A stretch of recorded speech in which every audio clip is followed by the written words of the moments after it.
Anyway, so the first question is what attracted you to the story?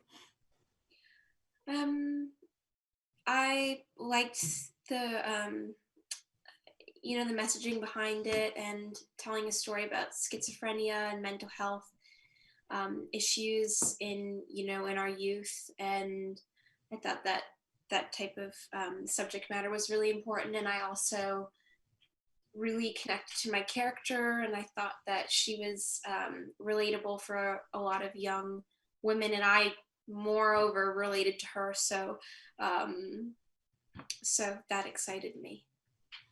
That's great. Well, you're not too far out of the high school years, but did you have any need any refreshers on what the kids were like back in those days, or your character, who is obviously how did building your character, who has got this, she's multi-layered, like an onion, peeling it away. I think that so much of um, what teenagers and the youth go through is so much of what adults go through, and we think that it's so different and they're in a different universe, but they're not, especially now. They're so complex and so mature for their age, and seeing the world and experiencing it in a real time like most adults are, especially right now. And so I think that there's a lot of universal themes that just probably uh, kind of expand as you get older, but they're all there already. Um, and I have a younger brother. I ask him about things and like specific things, like vaping's a really big thing right now. It wasn't big when I was, younger. So there's specific things, but I really do believe that the core issues remain the same, and it doesn't feel like it's that different. It doesn't feel like there's so much more that didn't already exist, in terms of relatability. Great, thank you.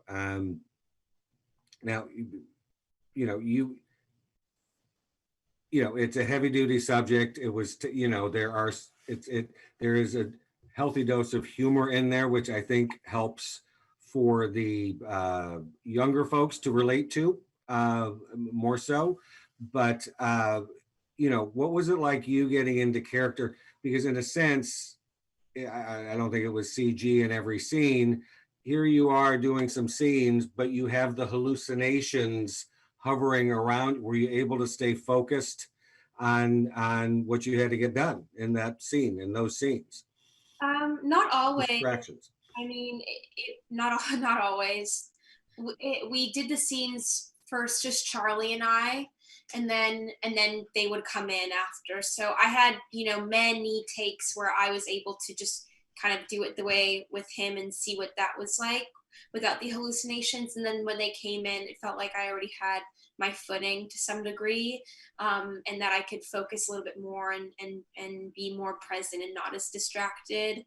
That being said, all of the hallucinations are really funny actors and friends of mine, and so there were moments in that we would you know freak out and laugh and be crazy, but not as much as I think it would have been had the order been switched.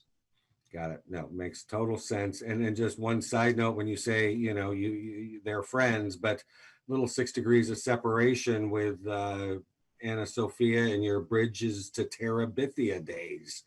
What was it like? How early on did you know that she was going to be in the film as well? Um, oh, I didn't know her from Bridge to Terabithia. Oh, I'm sorry.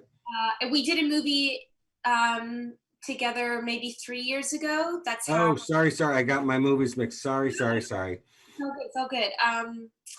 Uh, yes, I didn't know. I think until a couple weeks before filming that she was going to be in it, but she's a friend of mine, and I really love her and think she's so wonderful.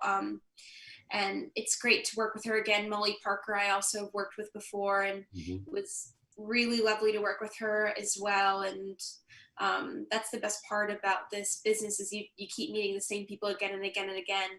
for actors in different suits. So, Yeah. so it was just a joy. Well, that's great. Yeah, no, great. A familiar face on a new set's probably a very welcome sight.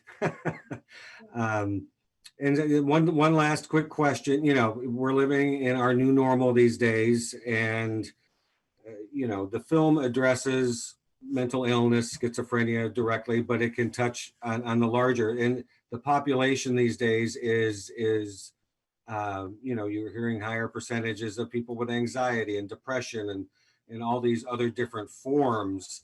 So what do you hope that this film can bring to light or to the audiences that will be seeing it? What do you hope they take away from it?